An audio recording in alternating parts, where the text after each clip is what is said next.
பெரிய நாயகி உடனுரை செஞ்சடையப்பர் திருவடி வணங்கி, அருள்மிகு மகாசக்தி நாகதேவரை திருவடி வணங்கி அன்னையின் திருப்பாதர் கமலம் பற்றி இன்றைய தினமானது ஆவணி பிரதோஷம், சனி பிரதோஷம், மகா பிரதோஷம். பிரதோஷ காலத்திலே அப்பன் சிவபெருமானுடைய அளப்பரியாத கருணை அனைவருக்கும் கிடைக்க வேண்டி இந்த ஆலயத்திலே அன்னை பராசக்தியாக விளங்கக்கூடிய அவளுடைய அவதாரமாக அன்னை நாகபராசக்தியாக விளங்கக்கூடிய நாகதேவதை சக்தி பீடத்திலிருந்து இது இரண்டாவது முறையாக இங்கே சொற்பொழிவு கொடுக்க அன்னை அந்த நாகக்கண்ணி அம்பாளாகவே இங்கு எனக்கு அழைத்ததன் பேரினாலே இங்கு இந்த செஞ்சடையப்பனுடைய ஆலயத்திலே கொடுக்கும் நிலை எனக்கு ஒரு பாக்கியமாக ஏற்படுத்தி கொடுக்கப்பட்டிருக்கிறது. அதுபோல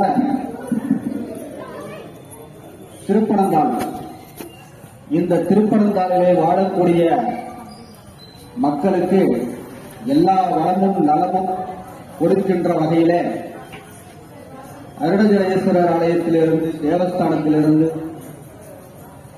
செஞ்சடையப்பராக இங்கே காட்சி கொடுத்துக் கொண்டிருக்கிறார். இதையெல்லாம் சென்ற பொழுது நான் வந்த பொழுதே இங்கே நடைபெற்ற திருவிளையாடல்கள், இந்த எல்லையிலே நடத்தக்கூடிய திருவிளையாடல்கள் அத்தனையும் நான் விளக்கமாகவே கூறினேன். அதுபோல செஞ்சடையப்பருடைய அளப்பரியாத கருணை இந்த திருப்பனந்தாளிலே பல வகையிலே அருள்வாய்ப்பெல்லாம் கொடுத்துக் கொண்டு வருகிறார். இன்னும் இந்த எல்லையிலே பெரும் கருணை தயாபரியாக அளப்பரியாத கருணை உள்ளம் கொண்ட தாயாராக இங்கே வலம் வந்து கொண்டிருக்கின்ற நாகக்கண்ணி அம்பாளுடைய அற்புதமான நிகழ்வுகள் எல்லாம் இங்கே நடத்தப்பட்டிருக்கிறது. பூர்வ ஜென்ம சாபம் ஒவ்வொருவருடைய பிறப்பிற்குமே அர்த்தமுள்ள பிறப்பாக இருக்கிறது.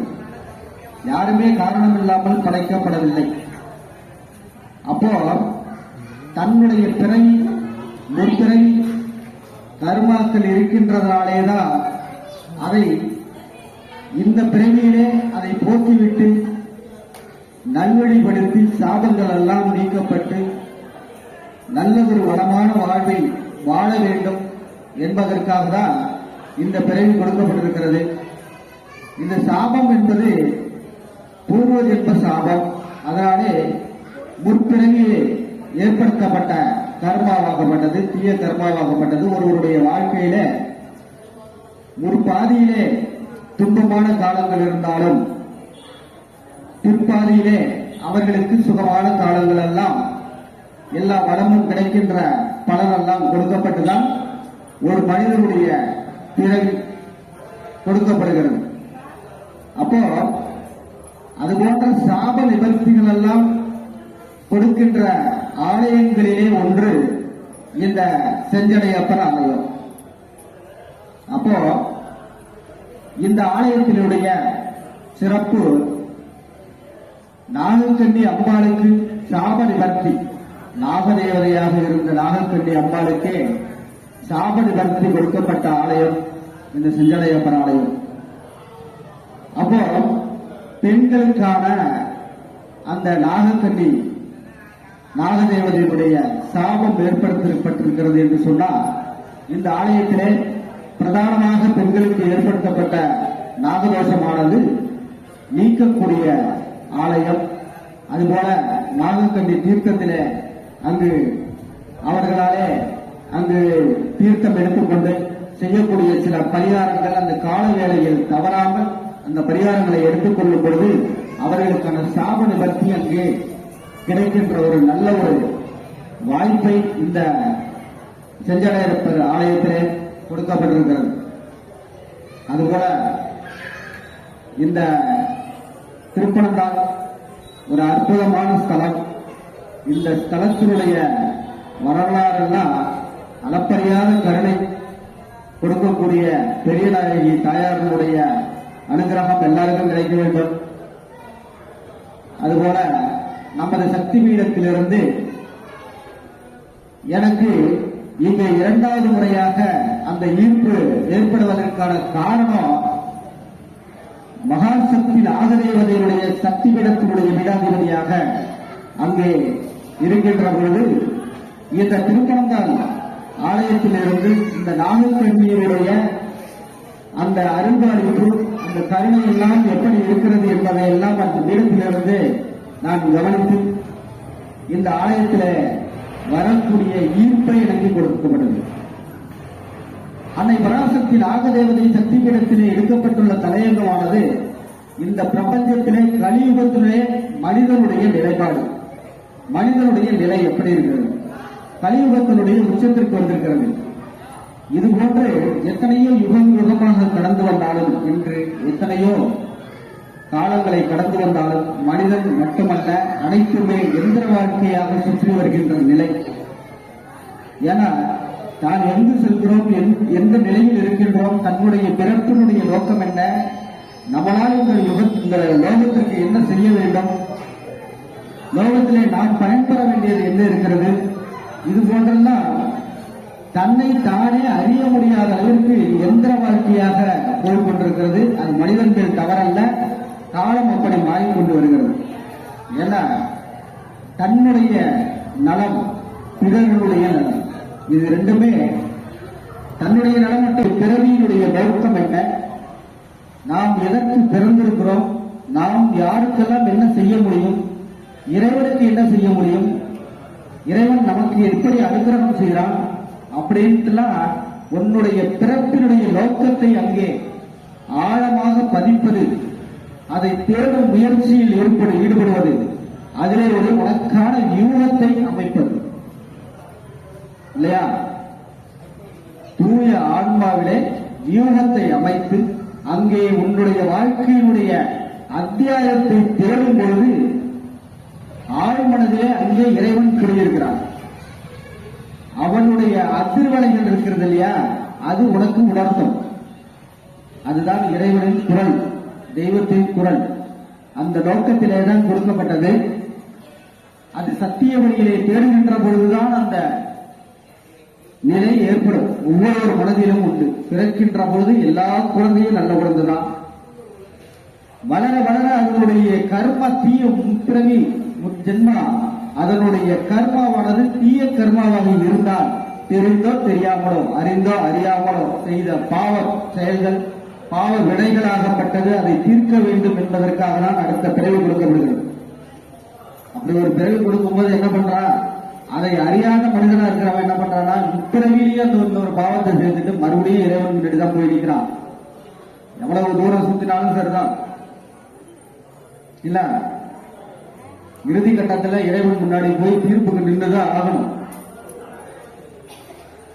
அப்போ செய்த பாவங்கள், ஒரு பிறவில் செய்த பாவங்கள் அனைத்தும் தீர்க்கப்பட்டு புண்ணியாகாலத்தை சேர்ந்து இறைவனுடைய நிழலிலே இளைப்பார்வதுதான். இதை பத்தி நிறைய பதிவுகள் நம்ம கொடுத்துருக்கிறோம். அதுபோல இன்றைய தினம் பிரதோஷ காலம். இந்த பிரதோஷ காலத்துல நந்தியன் பெருமாளுடைய நந்தீஸ்வரரை வணங்கினால் ஈசனை வணங்குவதற்கு சமம். அப்ப ஈஸ்வரனை வணங்குவதற்கு முன்பு அவரிடம் அந்த தூது செய்தியை கொண்டு ஈஸ்வரிடம் கொண்டு சேர்ப்பதற்கு நந்தீஸ்வரன் தான் கொண்டு போய் சேர்க்கிறார். அப்ப நந்தீஸ்வரனை வந்து எவ்வளவு ஒரு புண்ணியகாலத்தை செய்திருக்கிறான். அதுபோல அவன் செய்த தவம் என்ன, நந்தீஸ்வரன் யார்? எத்தனை பேர் தெரிஞ்சு இந்த பிரதோஷத்துல கும்பிட்டு இருக்காங்க? எத்தனை பேர்? நந்தீஸ்வரன் வந்து ஈஸ்வரனுக்கு சமமான இடத்தை பிடிச்சவன். ஈஸ்வரன் பட்டத்தை கொடுத்ததான் நந்தீஸ்வரனுக்கு. எப்படின்னா நந்தீஸ்வரன் அந்த கௌசியப்ப முனிவருக்கு குழந்தையாக கிடைக்கிறது. அவருடைய குழந்தை இல்லாம ரொம்ப காலம் தவம் இருக்கிறாரு. தவம் இருந்து என்ன பண்றாருன்னா ஈஸ்வரன் தேடுறாரு. கடுமையான தவம் இருக்கும்போது ஈஸ்வரன் கேட்கிறாரு, என்னப்பா வர வேணும் அப்படின்னு சொல்லிட்டு. வெகு நாளா எனக்கு குழந்தை இல்லை, எனக்கு குழந்தை பாக்கியம் வேணும் அப்படின்னு சொன்னப்ப என்ன பண்றாருன்னா உனக்கு ஆண் குழந்தையா கிடைக்கும், அதற்கான காலம் வரை காத்திரு அப்படின்னு சொன்னார். அதற்கான காலம் வர வரைக்கும் காத்திரு அப்படின்னு சொல்லிட்டாரு. அப்ப அந்த முனிவர் என்ன பண்றாருன்னா தன்னுடைய நிலத்துல உழுக்கும் பொழுது ஏரோடு கொண்டிருக்கும் போது கடற்கரை அடியிலே ஒரு அபூர்வ தங்க பெட்டி கிடைக்கிறது. அந்த அபூர்வ தங்க பெட்டி கிடைக்கின்ற பொழுது அந்த பெட்டியை பிரிச்சு பார்க்கிறான். பிரிச்சு பார்க்கும்போது ஒரு அகோரமான உருவம். எப்படின்னா நந்தியினுடைய ஒரு ரிஷபத்தினுடைய முகம், உடல் ஒரு குழந்தையினுடைய உடல். இப்படி இருந்தாலும் அந்த ஆள் பயந்து போய் மூடிட்டு அப்படியே கொண்டு போய் வச்சுட்டு ஓடுறாரு. இருக்க ஈஸ்வரன் தோன்றினார். தோன்றினவுடனே என்ன ஆச்சுன்னா எங்க ஓடுற அப்படின்னாரு. உனக்கான வர கொடுக்க வேண்டிய காலம் வந்துருச்சு, எங்க ஓடுற அப்படின்னாரு. இது மாதிரி பொட்டி இருந்துச்சு, இந்த பொட்டிக்குள்ள இருக்கிற குழந்தை காலமாட்டனுடைய ஒரு அகரமான ஒரு இதுல இருக்குது அப்படின்னு சொன்னப்ப உனக்கு கொடுக்க வேண்டிய குழந்தை அந்த குழந்தை தான் அந்த பெட்டிக்குள்ள இருக்கு, அதை எடுத்துக்கோ அப்படின்னு சொல்லி